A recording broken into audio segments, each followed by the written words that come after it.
Berjumpa lagi dalam permenungan kita edisi Sabtu 13 Mei 2023, Pekan kelima Paskah. Bacaan-bacaan liturgi hari ini, bacaan yang pertama dari Kisah Para Rasul bab 16 ayat 1-10 dan bacaan Injil dari Injil Yohanes bab 15 ayat 18-21.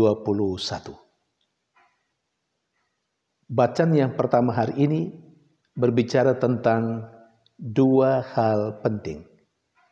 Yang pertama, Paulus dan Silas berkeliling ke kota-kota untuk mensosialisasikan keputusan-keputusan dalam rapat atau sidang di Yerusalem. Dan yang kedua, Paulus dan Silas akhirnya ke Makedonia atas perintah Allah melalui rohnya yang disampaikan kepada Paulus melalui sebuah penglihatan. Saudari dan saudara yang terkasih, ada beberapa keputusan penting dalam rapat atau sidang di Yerusalem, di mana sidang itu dihadiri oleh Paulus dan Barnabas. Pertama-tama berbicara tentang sunat, tetapi juga ada keputusan-keputusan lain tentang hidup beriman dalam komunitas orang-orang yang percaya. Dan semua keputusan itu kan harus disosialisasikan, harus disampaikan kepada orang-orang yang percaya kepada Kristus di berbagai tempat dan kota. Dan itulah yang dilakukan oleh Paulus dan Silas. Saudari dan saudara yang terkasih, dalam keseharian kita, seringkali banyak umat belum terlalu tahu tentang apa yang harus menjadi tanggung jawabnya, apa yang harus menjadi kewajibannya, dan apa yang menjadi haknya. Banyak umat belum terlalu tahu tentang itu. Pertanyaannya, mengapa demikian? Mungkin saja terinspirasi dari bacaan pertama hari ini, banyak hal tidak diketahui oleh banyak umat karena memang kurang ada sosialisasi atau penyampaian akan hal-hal penting dalam kehidupan beriman yang harus dihayati oleh orang-orang yang percaya dalam hidup menggereja, dalam hidup berkomunitas.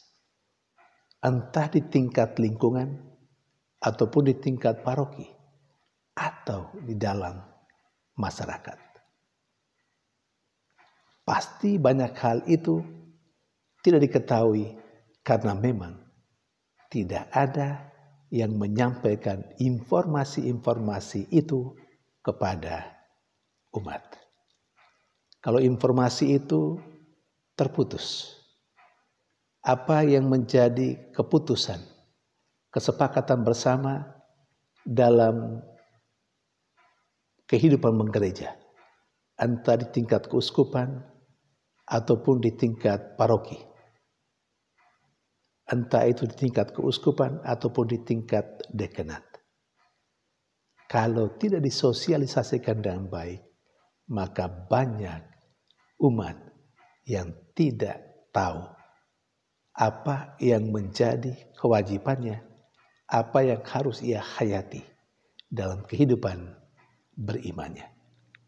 Karena itu kita diajak supaya apa yang kita terima dalam sebuah pertemuan dan apa yang menjadi keputusan bersama itu harus disampaikan kepada umat sampai ke tingkat akar rumput, ke basisnya, supaya basis umat di tingkat basis bisa mengetahuinya dan lebih lagi menghayatinya dalam kehidupan sehari-hari.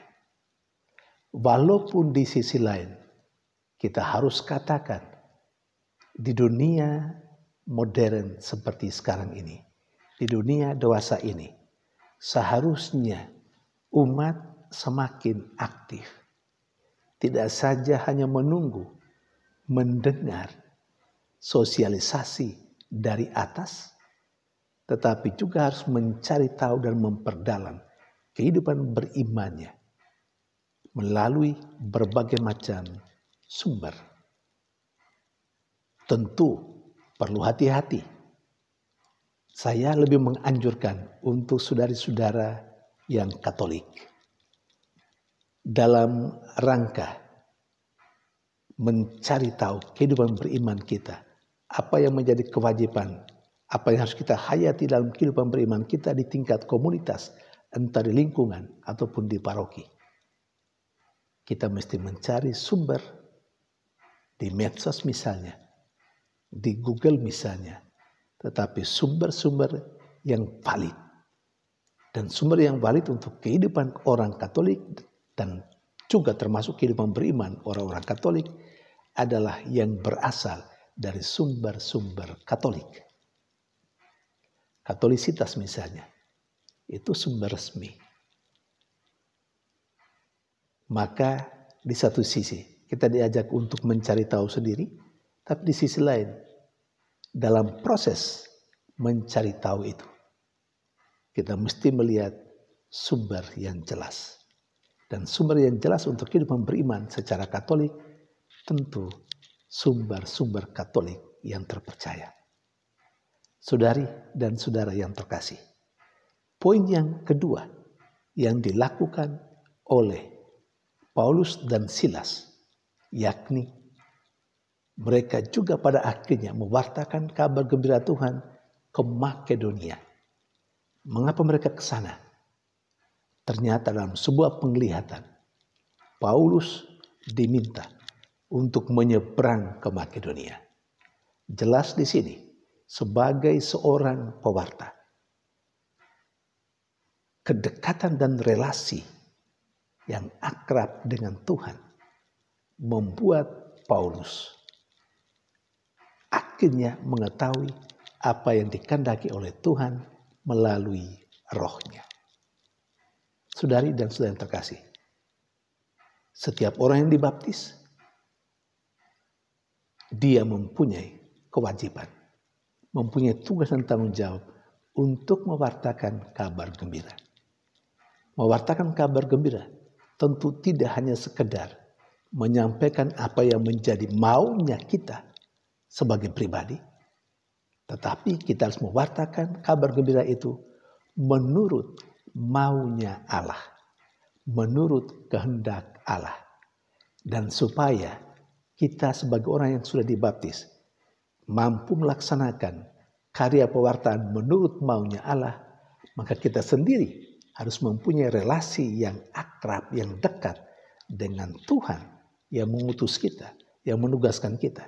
Supaya dalam persatuan yang erat dengan Tuhan itu, kita selalu mendengarkan apa yang diperintahkan Tuhan melalui rohnya dalam kehidupan kita. Sehingga kita tidak hanya sekedar menyampaikan apa yang kita mau dan kita inginkan saja, tetapi apa yang kita sampaikan menurut keinginan dan kemauan Tuhan. Dan itu mengandaikan relasi yang akrab antara kita dengan Tuhan.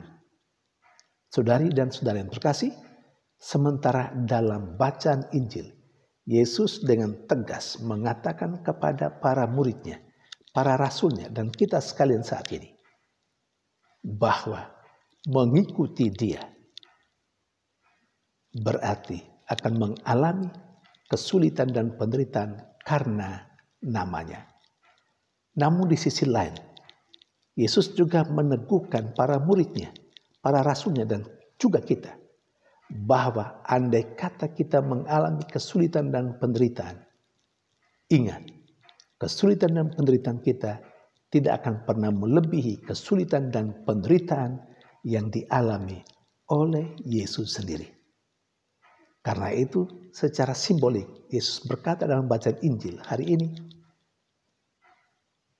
seorang murid tidak lebih dari tuannya.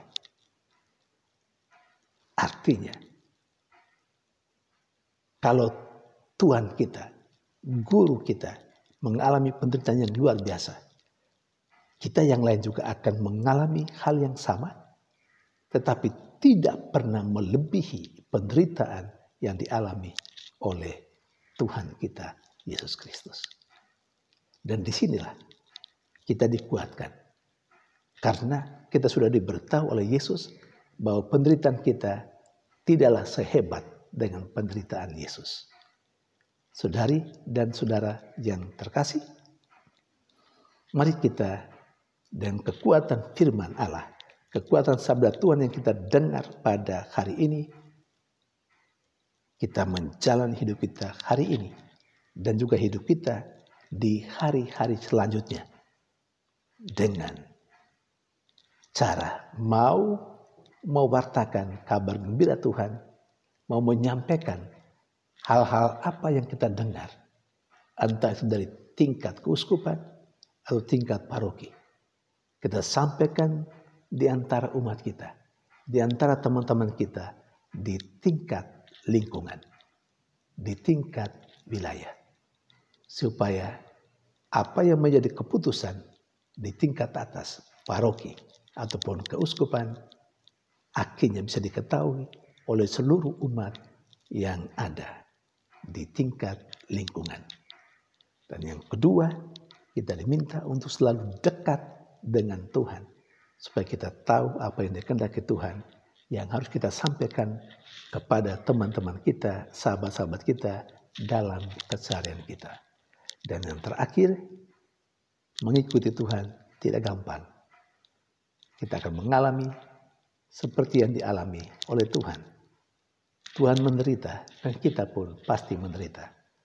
Hanya menjadi kekuatan kita, penderitaan kita tidak melebihi penderitaan Tuhan kita.